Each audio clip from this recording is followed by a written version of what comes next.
Ani, Bojo, Neil Dabaski, Indijnakas, Chiging Donjaba. I'm here today to talk to you about an exciting and important partnership. It's a program between the Chiefs of Ontario, Laurier University, and hopefully you, a participating First Nation.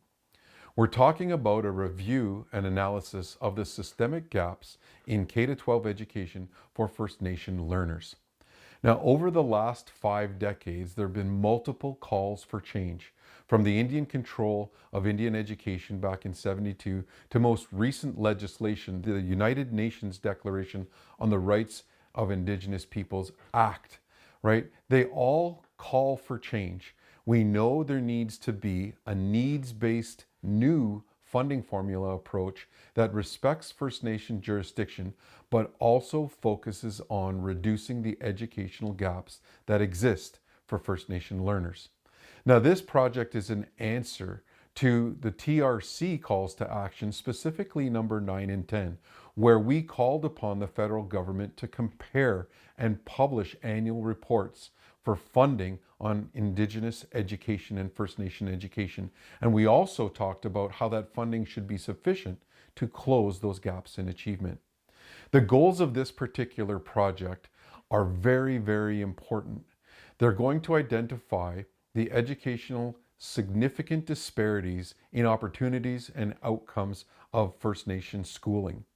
It's also going to help you in your negotiations, whether it's in a regional education agreement, a self-government agreement, or to enhance the interim funding formula for equitable funding in support of those truth and reconciliation calls to action. And lastly, we want to develop a baseline of data. It's so important to understand where our learners are in real time so that we can take a look at and study how our efforts to improve their achievement, how we're making out in that regard. Now, this project is going to take a look at and make sure that we understand the indicators from monitoring educational equity. We're going to develop a comprehensive picture of the key gaps in both student outcomes and important educational resources in kindergarten through grade 12 First Nation schools. There's a big and complicated picture, but that current reality of that complex system is that there's power in number. And if we can convince a number of First Nations, a good representation of First Nation learners here in Ontario to gather the data that's important, we need to divide up the labor required to answer the ask. Now, we are going to ask First Nations to do a number of things. The first is the sharing of administrative data on student outcomes, from attendance to grade 9 credit accumulation to graduation and post-secondary information. We want to use that to inform this economic analysis of the cost of doing nothing. What is that going to mean for us if we don't act? We're going to ask our administrators to answer a principal survey. It's only going to take about an hour of your administrator's time at the school level, and it's online. And then lastly, and maybe most importantly, we're going to take a look at asking schools to participate in assessments of student learning and, of course, well-being through 3 formats, an EDI, MDI, and the CAT-4. Now, the Early Development Instrument for kindergartners, this has been developed in the early 2000s. It's used all across Canada, and it measures competency in a number of areas of our youngsters: physical and health and well-being, social competency, this notion of emotional maturity, language and cognitive development, and of course the communication skills and developmental and general knowledge.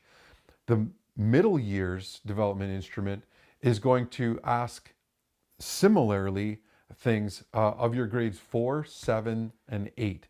Things like physical health and well-being, connectedness, school experiences, their use of after-school time, and social emotional development. Now, both of these tests have an ask for teachers. For the EDI, it's going to be about 15 minutes per student conducted by your early years educators in your senior kindergarten class. And the MDI, your teachers will have to supervise an online survey for your grades 4, 7s, and 8s. The last piece of assessment that we're going to ask is the CAT4, the Canadian Achievement Test version 4, for your grades 2 and 5. Again, this is going to assess their foundational reading, writing, and math skills. We're going to provide release time to administer during regular class time, and it's going to take those classes about 3 hours or half a day. We're going to provide supports for your schools. We're going to give, like I said, release time. There's going to be, in the form of donations to schools, some release time for teachers administering the CAT4 and also for administrators who complete the survey. The training is going to be covered by the Chiefs of Ontario, and it's going to generate school reports that you'll get back in real time to take a look at how your students are doing now in preparation for where you want them to be.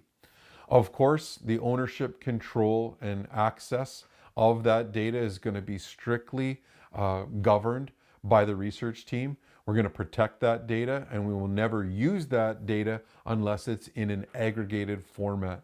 Your schools will get their information, but it won't be used to single out anybody in an individual basis. It will be housed in a secure server owned by Chiefs of Ontario, which the school will have access to their own data.